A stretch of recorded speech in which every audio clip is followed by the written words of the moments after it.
오늘은 지난주에 나왔던 이슈 중에 두 가지가 있죠. 지금 볼커룰 하나랑 그 다음에 스트레스 테스트라는 게 있는데 요거 두 개에 대해서 좀 그냥 설명을 좀 드리려고 그래요.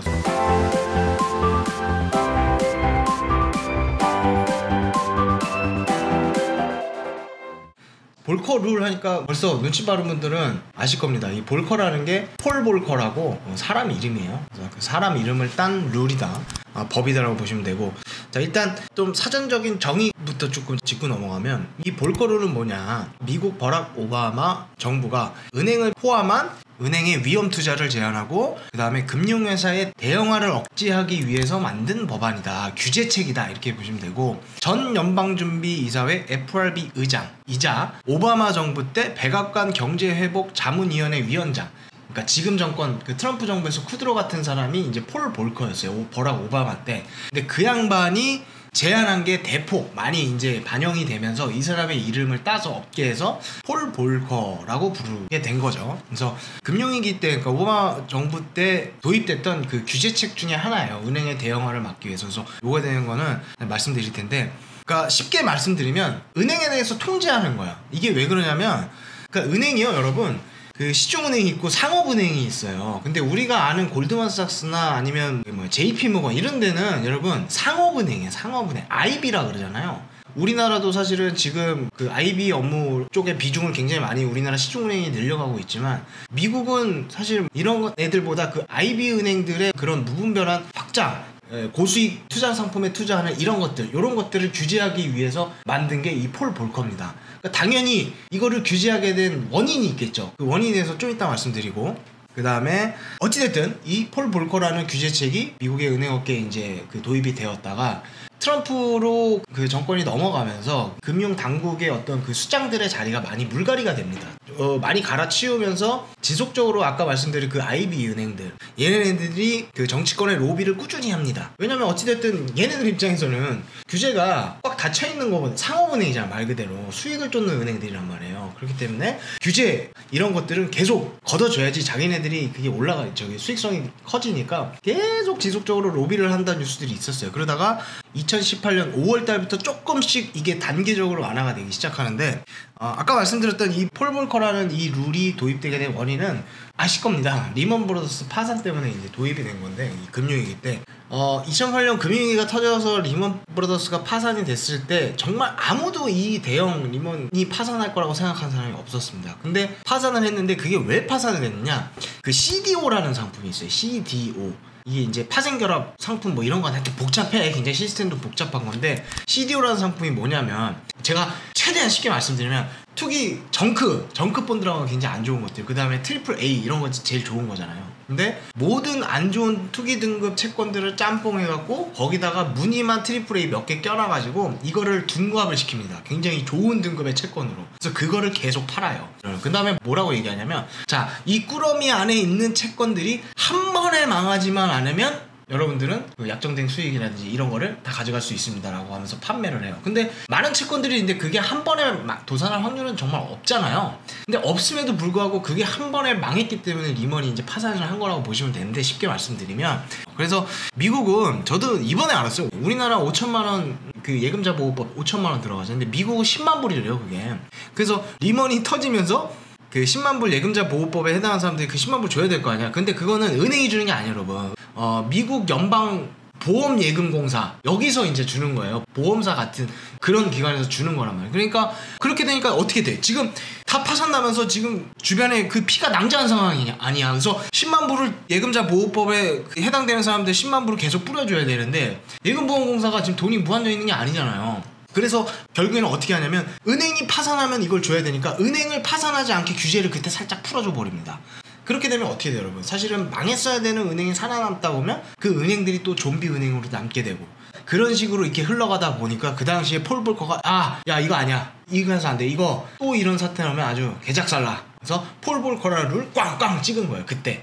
그래서 여러 가지 규제책이 있었지만 뭐 그런 거를 다 지금 언급할 수는 없고, 어찌됐든 그 당시에 이제 은행은 어떤 그 예금자라든지 아니면 투자한 사람들의 어떤 권익보호나 아니면 수익을 위해서만 활동을 해라, 나머지 니네들이 고위험 상품이나 이런 데 투자하거나 아니면 사모펀드를 뭐 사들이거나 아니면 사모펀드를 설립하거나 이런 건 다 안 돼라고 이제 그 규제했던 게 그 당시 폴 볼커였습니다. 그 이후에 이제 제가 말씀드렸다시피 지속적으로 트럼프 정권 교체되면서 그 금융당국 수장에 있는 애들 다 물갈이 되고 하다가 2018년 5월에 조금 풀리는데 그게 뭐냐면 지방은행들도 많잖아요. 미국은 굉장히 많단 말이에요. 근데 그 중에서 자산이 15조 아래인 은행들은 니네는 폴 볼커 룰 이제 따르지 마. 하고 싶은 대로 이전처럼 돌아가. 이게 이제 2018년 5월에 조금 완화된 겁니다. 그 다음이 2019년 10월 모든 은행이 60일 단기 고유자산 거래에 대해서는 그것이 적법한지 아닌지에 대해서 입증할 필요가 없어요 라고 얘기를 합니다. 여러분 은행은요 그 자산시장이나 이런 것들에 대한 어떻게 보면 큰 손이잖아요. 그래서 마켓 메이커로서의 역할도 한단 말이에요. 시장을 조성하는 그런 게 그 목적이 투자자의 이익을 위해서라는 입증을 해야 됐어요. 그전에는 그게 2019년 10월 모든 은행이 60일 단기 고유자산 거래에 대해서 특히 마켓 메이킹의 목적을 가진 거에 대해서는 이 폴 볼커 룰을 따르지 않아도 됩니다 라고 얘기를 합니다. 입증할 필요가 없다고 얘기를 해요. 그 다음에 나온 게 바로 지난주에 나왔던 건데, 지난주에 나왔던 사안들로는 조금 더 디테일하게 말씀드리면 그 페드, 연준, 그 다음에 통화감독청, 그 다음에 아까 말씀드렸던 연방예금보험공사 등 여기서 하나가 더 있을 거야. 아마 기관 4개가 어떤 미국의 은행들이 VC 펀드, 그러니까 벤처 캐피탈 펀드에 대한 은행들의 지분 투자를 허가하고 그 다음에 계열사와 스왑 거래 시 증거금을 쌓아야 하는 의무사항을 폐지한다. 여기에 이제 의결이 된 거거든요. 이거는 10월 1일부터 적용이 되는 건데, 이게 뭐냐면 여러분 벤처 캐피탈은 사실은 고위험 고수익이잖아요. 그러니까 벤처 캐피탈이라는 건 뭐야? 벤처 회사들이나 이런 데 투자하는 건데 얘네들은 안 되면 쪽박 잘 되면 대박이잖아요. 그러니까 이런 게 원래 투자가 안 됐다고. 근데 여기에 대해서 은행들의 지분 투자, 그러니까 투자를 하는 거를 허가를 해주고, 그 다음에 중요한 게 이 계열사와 스왑 거래 시 증거금 쌓아야 한다. 이게 좀 용어가 좀 어려울 수 있는데 뭐냐면 이것도 마찬가지로 고위험 투자, 그러니까 프랍 트레이딩 이런 것도 막 해요. 상업은행들은. 아무튼 갖가지 기법들을 사용해서 이런 것들을 한단 말이에요. 근데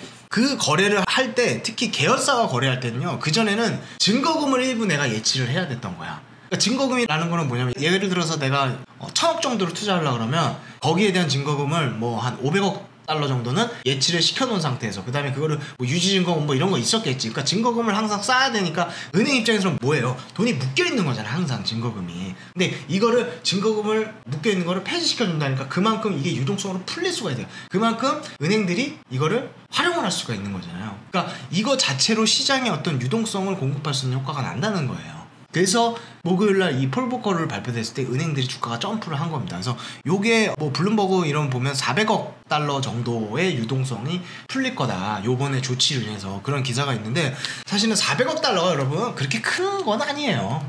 지금 연준에서 코로나 이후에 시장에 풀고 있는 규모 대비하면 400억 달러는 여러분 그냥 엄지발톱 정도야. 그래서 그거는 큰 규모는 아니지만 어찌됐든 상징성의 의미에서 보면 이 폴 볼커 룰이 이제 다시 예전으로 돌아간다는 거는 그 상징적인 의미에서 보면 좀 중요한 거라고 볼 수 있죠. 사실은 이게 그렇게 큰 그 금융시장에 인센티브가 되지는 못할 거예요. 왜 그러냐면 이미 말씀드렸다시피 2018년도부터 조금씩 볼커 룰 완화에 대한 기류가 시장에 있었고 단계적으로 완화를 했기 때문에 뭐 볼커 룰 다 완화했다 이게 아니거든요. 그래서 어느 정도 혜택들이 시장에 조금 그동안 스며들었던 부분이 있고, 그 다음에 말씀드렸다시피 유동성 효과가 지금 400억 달러니까 이게 만약에 이 팬데믹이 없었다 그러면 굉장히 좀 큰 이슈로 받아들였을 수 있을 텐데 지금 워낙에 돈을 많이 풀어제끼기 때문에 이 400억 달러 유동성이 티가 안 나요, 여러분. 그리고 여러분 이것도요, 만약에 이번에 트럼프 재선 안 되면 또 어떻게 될지 몰라요. 그래서 그런 것들 보면 사실은 이게 그렇게 크게까지 우리가 호재로 받아들여야 된다? 그거는 아니라고 생각해요. 제 개인적인 의견은. 그래서 그 정도로 보시면 될 것 같습니다. 자, 그 다음은 스트레스 테스트로 갈 건데, 스트레스 테스트는 지난주, 그러니까 목요일날 폴 볼커 완화 나왔고 그 미국의 IB 은행들 주가가 한 4% 5%씩 쫙 올랐단 말이에요. 근데 그 다음날 금요일날 연준에서 실시한 스트레스 테스트 결과가 나오면서 8.5% 급락을 합니다. 그래서 약 받고 먼저 그 다음에 병을 받은 거죠. 그러면 이 스트레스 테스트는 뭐냐에 대해서 이제 다시 시작을 하겠습니다. 자, 바로 이건데요, 이게 이제 지난주에 발표가 된, 여기 보시면 페더럴 리저브라고 그 위에 도장 보시면 찍혀있죠? 페더럴 리저브에서 발간한 2020년 6월 스트레스 테스트에 대한 리포터입니다. 제가 그냥 쉽게 말씀드리면 이거 뭐냐면 여러분 말 그대로 그냥 받아들이시면 돼요. 스트레스를 테스트하는 거야. 스트레스를. 누가 저를, 이 돈가방을 스트레스를 막 테스트해. 그 스트레스를 주려면 어떻게 막 억압하고 제한하고 막 돈도 있는 것도 다 뺏고 막 나가지도 못하게 하고 막 해서 막 최악의 상황을 만들어. 그 다음에 얘의 스트레스를 테스트를 하는 거야. 그러니까 말 그대로 그렇게 쉽게 받아들이시면 되는데, 이 은행들이 지금은 괜찮은데 여기서 만약에 정말 우리가 상황이 정말 안 좋아졌을 때에도 이 은행들의 지금 자산 건전성이라든지 이런 것들이 괜찮은지 우리 한번 시뮬레이션 돌려보자. 그거예요. 그냥 그거야. 그게 스트레스 테스트야. 어렵게 얘기하고 있지만. 근데 이제 이 스트레스 테스트를 하기 위해서는 아까 말씀드린 대로 겨시 경제 변수 이런 것들을 좀 다르게 하면서 이제 테스트를 해봐야 될 거 아니에요. 심각할 때, 겁나 심각할 때, 이렇게 시나리오를 나눠서 보통 평가를 하는데, 거기에 들어가는 게 이제 GDP라든지 실업률, 뭐 주택 가격, 이런 어떤 은행의 손익에 결정적으로 영향을 미치는 이런 요소들을 다르게 해가면서 상황을 시뮬레이션을 돌립니다. 그래서 보통은 기본 시나리오, 그 다음에 악화된 시나리오, 이렇게 두 가지 시나리오로 적용해서 하는데, 이번에는 팬데믹이라는 어떤 특수성이 있기 때문에 얘를 기반으로 해서 스트레스 테스트를 했다는 거예요. 그래서 제가 표를 이제 보여드릴 겁니다. 자, 요건데요, 여러분. 요게 맨 위에 있는 게 그냥 기본 시나리오라고 보시면 되고요. 그 두 번째 보면 V 쉐입이라고 나오죠. 그러니까 V 반등했을 경우의 시나리오. 그 다음에 두 번째는 U 쉐입이라고 나오죠. 맨 위에가 그냥 기본이라고 보시면, 그냥 악화된 시나리오라고 보시면 되면, 두 번째는 팬데믹 이후로 경기가 V자 반등했을 때의 시나리오, 그 다음에 세 번째는 U자형으로 반등했을 때 시나리오, 그 다음에 네 번째는 W. 이게 바로 뭐예요, 여러분? 우리 응구가 좋아하는 더블딥, 더블딥 시나리오로 반등했을 경우를 따라서 이렇게 본 겁니다. 근데 이제 수치로만 보시지 말고 제가 차트로도 준비했으니까 차트를 보시면, 자, 먼저 이 왼쪽 차트를 보시면요, 이게 잘 안 보일 수 있는데, 먼저 녹색이 기본 악화된 시나리오고, V쉐입을 보세요. V쉐입을 보시면 지금 2020년 1q, 그러니까 지금 20%까지 피크를 찍었잖아요. 피크를 찍고 쭉 내려오죠. 그러니까 V 급락으로 내려와 버리지. 얘는 왜냐면 여러분 실업률이니까 올라갈수록 안 좋으니까.